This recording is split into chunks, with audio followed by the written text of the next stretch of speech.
Et bien salut à toutes et à tous, on se retrouve aujourd'hui pour une nouvelle vidéo. Donc aujourd'hui je profite du beau temps pour faire ma vidéo. Donc là, aujourd'hui comme vous l'avez vu dans le titre, on va tester l'Andener. Du coup là j'ai la barre à trous, voilà, qui est accrochée au tracteur. Pour pas perdre les clavettes. Donc du coup ce que je vais faire c'est que je vais reculer sous le hangar. Je vais déplier la barre à trous et je vais accrocher l'Andener. Voilà, allez c'est parti.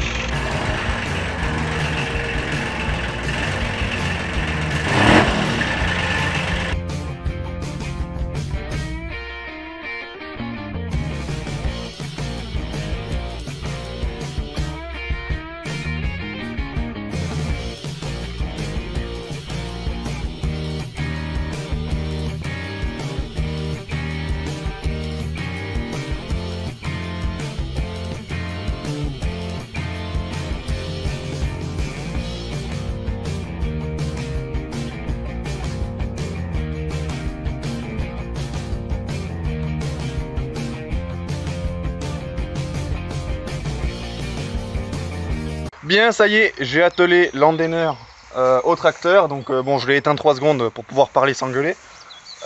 Du coup, je l'ai accroché contrairement à la dernière fois. La dernière fois, je l'ai accroché au milieu, là, au trou au milieu. Là, je l'ai accroché tout à l'avant. Pourquoi? Tout simplement parce qu'en fait,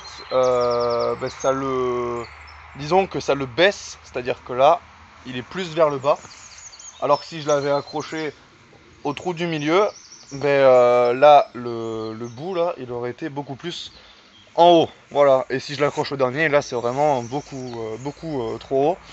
C'est pas du tout ce qu'on veut nous, parce qu'en plus voilà, il y a la barre en bas qui gêne là.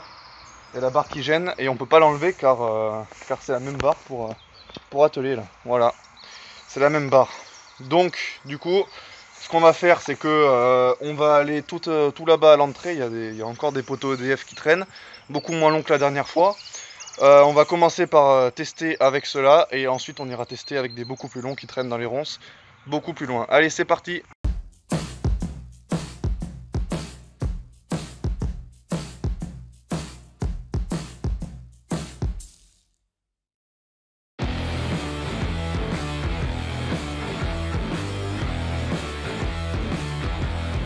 Et voilà le travail. Et encore là c'est un petit, donc ça va. Mais bon, petit ou gros, je pense que ça va le faire. C'est impeccable comme ça. Bon, ça poche un peu par là-bas parce que les stabilisateurs sont pas très bien réglés. Donc ça balance un peu. Mais ça marche bien.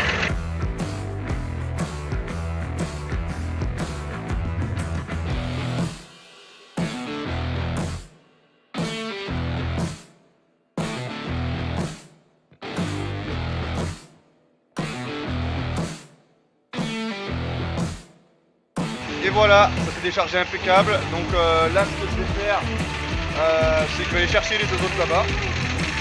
Et après on ira chercher les gros.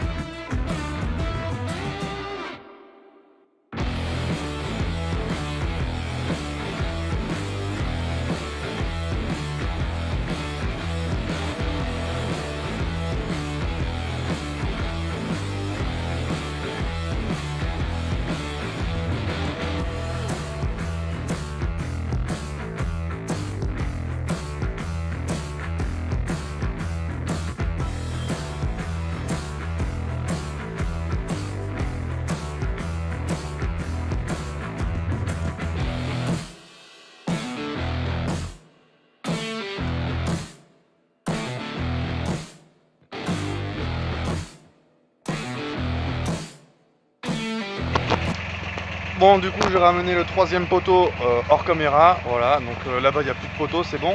C'était des petits, donc ça allait, voilà, il faisait 3 à 4 mètres. Le plus grand, ouais, 4 mètres, 5 mètres.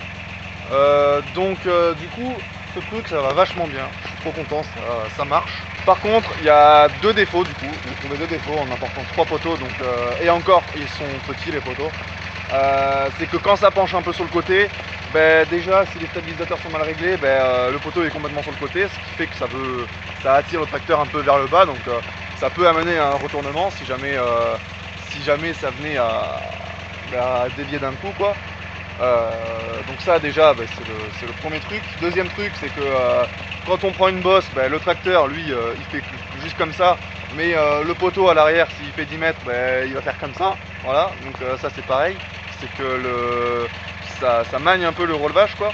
Et un troisième point du coup aussi, c'est le porte-à-faux. Donc le porte-à-faux, c'est quoi? C'est quand tu as un outil à l'arrière, c'est-à-dire que par exemple le tracteur il va tourner de ça, le poteau lui, la partie qui est tout à l'arrière, elle va tourner comme ça, quoi. Voilà. Bon, j'exagère un peu, mais c'est comme ça, quoi. Et du coup là on va aller chercher les plus grands poteaux qui sont tout là-bas. Et je pense qu'on va s'arrêter là pour la vidéo après. Bon, les grands poteaux, ils sont quelque part là-dedans. Voilà. Non, là en fait il est au bord, mais faut que je cherche un peu. Je vais chercher avec le godet, puis je vais bien trouver. Parce que du coup, il aurait fallu que je passe un coup de gyro d'abord, mais j'ai pas pensé. Ça repousse vite, disons. Donc je vais chercher avec le godet et je vous tiens au jus. Bon, en cherchant un peu, je l'ai trouvé. Alors, est-ce que vous allez le voir? Non, je crois pas, va falloir que je me rapproche. Là, je sais pas si on le voit là, à la caméra. Voilà. Donc il est juste là, donc on va essayer d'y enfiler l'entonnoir dedans. Et on va voir. Allez.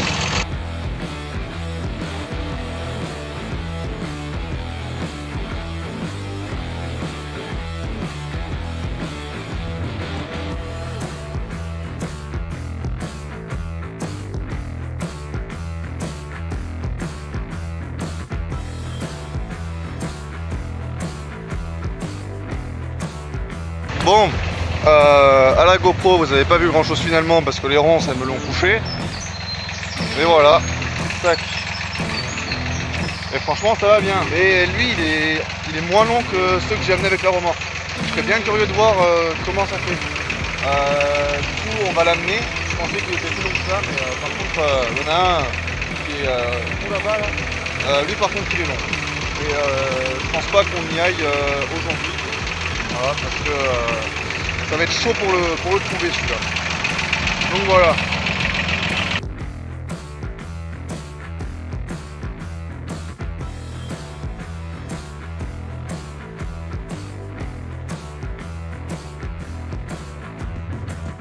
Bon, voilà, ça marche plutôt bien, je suis content.